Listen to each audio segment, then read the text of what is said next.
What up, y'all? It's your boy, Mr. Downtown Ray Melo, and you're listening to the Entertainment Report on iHeartRadio, live from Dubai for Friday, June 10th, 2016, delivering some major stories and trends going on in the world of entertainment and beyond. You can follow the show on Facebook, Twitter, or Instagram, facebook.com/The Entertainment Report with Ray Melo, that's RAYMELO, on Twitter at The Enter Report, or on Instagram at The Entertainment Report. You can listen to the show anytime you want on iHeartRadio. Just go to iHeart.com or your iHeart phone app, search for The Entertainment Report, and it'll take you to the page.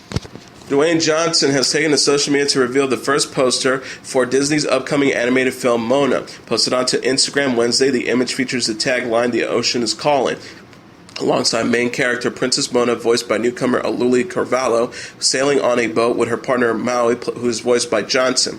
The actor captioned the picture before announcing that he would debut on a new trailer for the film on Sunday.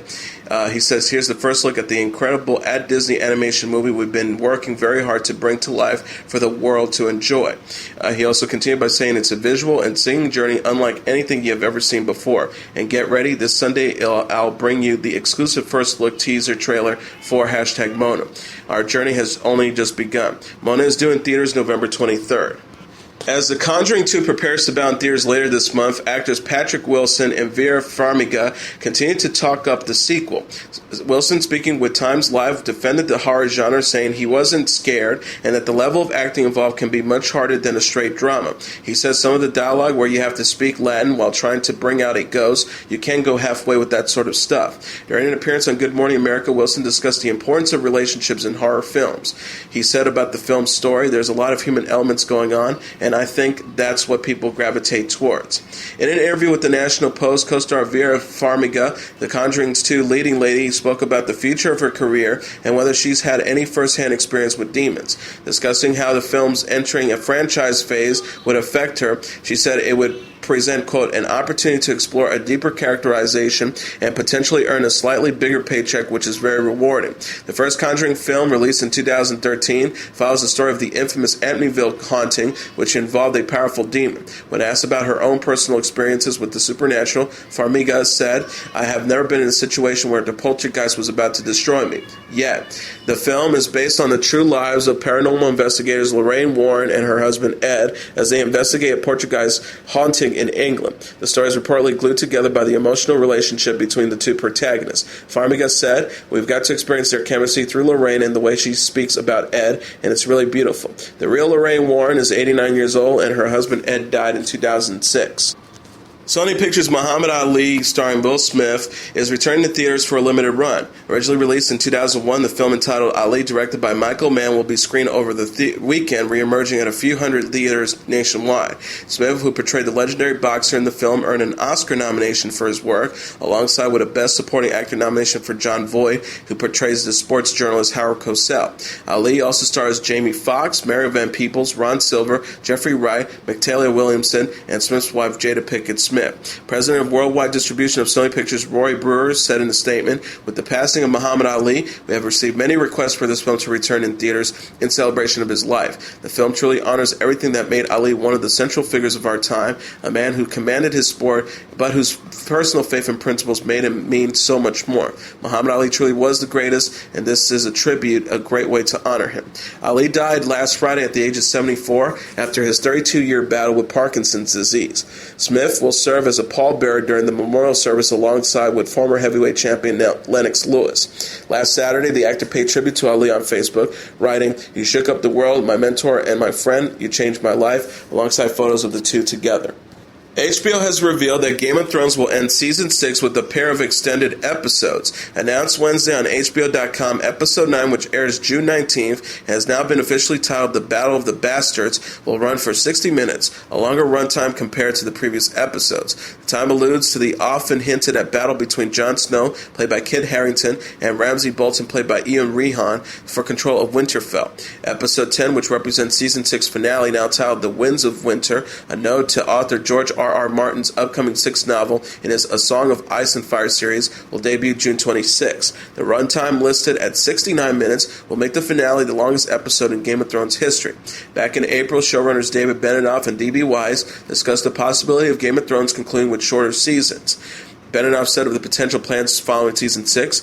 I think we're down to our final 13 episodes after this season. We're heading into the final lap. That's the guess. That nothing is yet set in stone, but that's what we're looking at.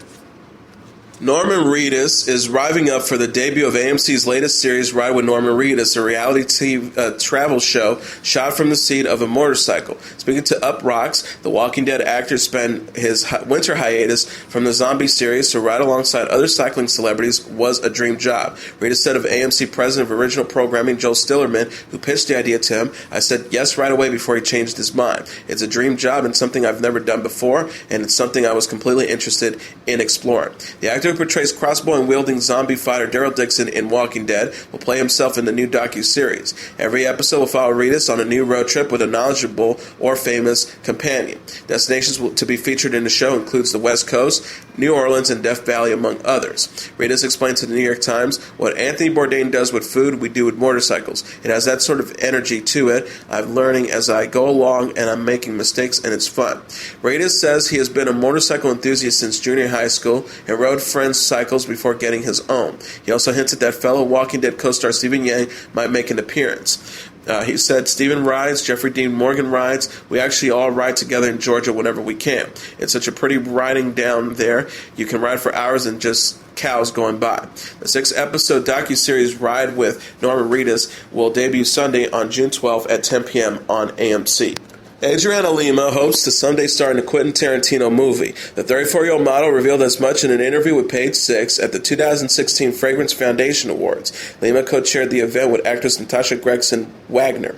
She said of her desire to act, "I'm just waiting for someone to see me. I'm like, hello, I'm here. My dream role is with Quentin Tarantino. Fingers crossed. I haven't had the chance to tell him that directly." Lima is the face of Marc Jacobs' Decadence perfume and presented the Fragrance of the Year award to the brand at the ceremony. The model was first inspired to act while filming an ad for Decadence collection. She told Luxury London in March that commercial was something really different for me. It's like, that's when I felt that I would like in the future to be an actress. That's the moment I found out, so that was a big change. She qualified, "I would like to continue modeling for as long as possible, not only at Victoria's Secret, but as a model as long as my body will hold up. Hopefully I can pull up another 6 years. I want to show the world that there is a different beauty in mature women." Lima has cameoed on How I Met Your Mother, Ugly Betty, and The Crazy Ones, but has yet to appear in a featured film. The model is known for her work with Maybelline, Vogue Eyewear, and Desidual, in addition to Victoria's Secret. Lena Dunham and the cast of Girls have thrown their support behind the anonymous female Stanford University sexual assault victim on social media. Posted onto Twitter Wednesday, Dunham was joined by co-stars Allison Williams, Jemima Kirk, and Zosia Mamet in a short clip for Now This News, urging viewers to support, listen, and take action when it comes to sexual assault. The castmates are seen saying in solidarity, speaking out against victim blaming, not because she is someone's daughter or someone's girlfriend or someone's sister, but because she is someone. Dunham wrote, captioning the video, "I dedicate this to the brave survivor of the Stanford case who has given so much to change the conversation." The dedication comes after Stanford student Brock Turner was found guilty of sexually assaulting the anonymous victim while unconscious in 2015. Turner was sentenced to 6 months in jail, causing an uproar online for the lenient punishment. He had faced up to 14 years in prison. On Change.org, a petition has already garnered over 800,000 signatures to remove California Judge Aaron Persky, who presided over the case and handed out the sentence. BuzzFeed has published a letter the victim read out loud to Turner, stating, "What he has done to demonstrate that he deserves a break. He has only apologized for drinking and has yet to define what he did to me as sexual assault. He has re-victimized me continually, relentlessly. He has been found guilty of 3 serious felonies, and it is time for him to accept the consequences of his actions. He will not be quietly excused."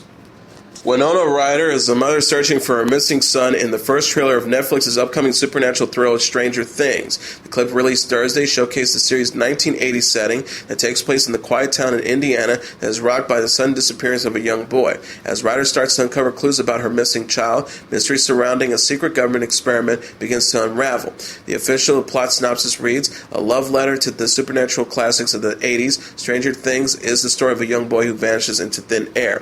As friends, family, and local police search for answers, they're drawn into an extraordinary mystery involving top-secret government experiments, terrifying supernatural foes, and one very strange little girl. Stranger Things also stars David Harbour, Finn Wolfhard, Millie Brown, Gate Matrazio, Caleb McLaughlin, Noah Schnapp, Natalia Dyer, Carla Bonio, Charlie Heaton, Matthew Modine, and will premiere on the streaming service July 15th. Television personality Emma Willis will continue to host The Voice UK after it moves to its new home on ITV early next year. Willis, the show's MC since 2014, said in a statement Thursday, "The Voice UK is very close to my heart, and I'm absolutely delighted to be back on the show. Roll on the blind auditions." The series challenges aspiring singers to compete for a contract with Polydor Records. Auditions are to take place throughout the United Kingdom this summer. Celebrity coaches for Season 6 haven't been yet announced. Previous seasons of the show aired on the BBC. Comedy Central has announced actor Rob Lowe will be this year's roastee. The special, during which he will be mercilessly mocked in the name of humor, will be taped in Los Angeles this summer. Ken Alterman, president of Comedy Central, said in a statement Thursday, "Rob Lowe is handsome, talented, successful, and handsome. He needs to be roasted." Lowe added, "What is a thrill to once again be following in Justin Bieber's footsteps. I took forward to a night of hilarious jokes recycled from the James Franco roast. I would like to express my gratitude to the members of my family who have passed away and therefore will not have to endure what promises to be a very special evening." Lowe's television credits includes The Grinder, Parks and Recreations, Brothers and Sisters, and The West Wing. The 52-year-old actor is also known for roles in the films About Last Night, St. Elmer's Fire, Wayne's World, and The Outsiders. Other past Comedy Central roastees have been Donald Trump, Roseanne, Charlie Sheen, and Hugh Hefner. Yolanda Foster is releasing a book about her years-long struggle with chronic Lyme disease. The 52-year-old reality star will share her experience in Believe Me, My Battle with the Invisible Disability of Lyme Disease, which is scheduled for release in February 2017. Foster has been vocal about her condition since her diagnosis in 2012. The star told People magazine, "I am determined to find a cure affordable for all, and it has been my dream to write a book to share all the treatments, knowledge, and spiritual growth I have acquired these past 5 years." She also added, "By sharing my journey in this book, I hope to offer a voice and encouragement to people who are ill and find themselves struggling while uncovering the mystery of chronic disease. Believe Me will include never-before revealed intimate details about Foster's struggle and the strain it put on her personal relationship. 2 of the star's 3 children, daughter Bella and son Anwar, are also diagnosed with the condition." She said on the Dr. Oz show in March, "My children are what kept me alive. They're the ones that kept me fighting and wanting to live. There were many days that I really didn't want to live anymore, but when you look at your children, it's not a choice." Foster split from husband David Foster in December, later admitting her illness took a toll on their marriage. She has faced much skepticism from the public and her Real Housewives of Beverly Hills co-stars about her condition. The cast of the original Ghostbusters film joined the cast of the newest one for an unprecedented dance party on Jimmy Kimmel Live. Kristen Wiig, Kate McKinnon, Leslie Jones, and Melissa McCarthy bopped to the memorable Ghostbusters theme song alongside Bill Murray, Annie Potts, Ernie Hudson, and Dan Aykroyd Wednesday night. The singer of the original song, Ray Parker Jr., also made an appearance to sing the iconic theme song. Afterwards, the group of old and new Ghostbusters sat together for a joint interview regarding director Paul Feig's upcoming reboot and their general comedic dynamic. Aykroyd said these women are performers. Murray added, "These girls did a really good job, and I can call them girls because I'm a boy." President Barack Obama's appearance on The Tonight Show marks 2 firsts. The first time he appeared on the program since the departure of Jay Leno, and the first time he's met Madonna. During taping for Thursday night's episode Wednesday, Obama answered Fallon's questions about this year's presidential race, asking whether Bernie Sanders will drop out and if Obama will endorse presumptive Democratic nominee Hillary Clinton. Despite his press secretary announcing Obama would make no formal endorsements during his interview with Fallon, the president did call Clinton whip, smart, tough, and someone who deeply cares about working people and putting kids through school and making sure we're growing our economy, according to Deadline. He also said Bernie Sanders' grassroots campaign helped make Hillary a better candidate. Obama is scheduled to meet Sanders on Friday morning. On Thursday, Fallon tweeted, "Slow jam wit at POTUS tonight, first ever presidential double mic drop." Backstage, musical guest Madonna finally got to meet the president after previously saying she may be too shocking of a celebrity to be invited to the White House. Alongside an Instagram photo of herself standing in front of the president, Madonna wrote, "For once, I'm speechless, President Obama." In another photo showing her posing with the commander-in-chief, Madonna wrote, a meeting of the Leos, a cosmic convergence, referring to the astrological sign the two share. Last year, Madonna said Obama was the person she most wanted to meet, according to Us Weekly. She questioned, "When the heck am I going to meet him? He just needs to invite me to the White House already." Megan Fox went in with embarrassing Teenage Mutant Ninja Turtles co-star Will Arnett during appearance on Conan. The new girl actress told a story Wednesday that she said Arnett doesn't appreciate about his apparently two young girlfriends who got progressively younger every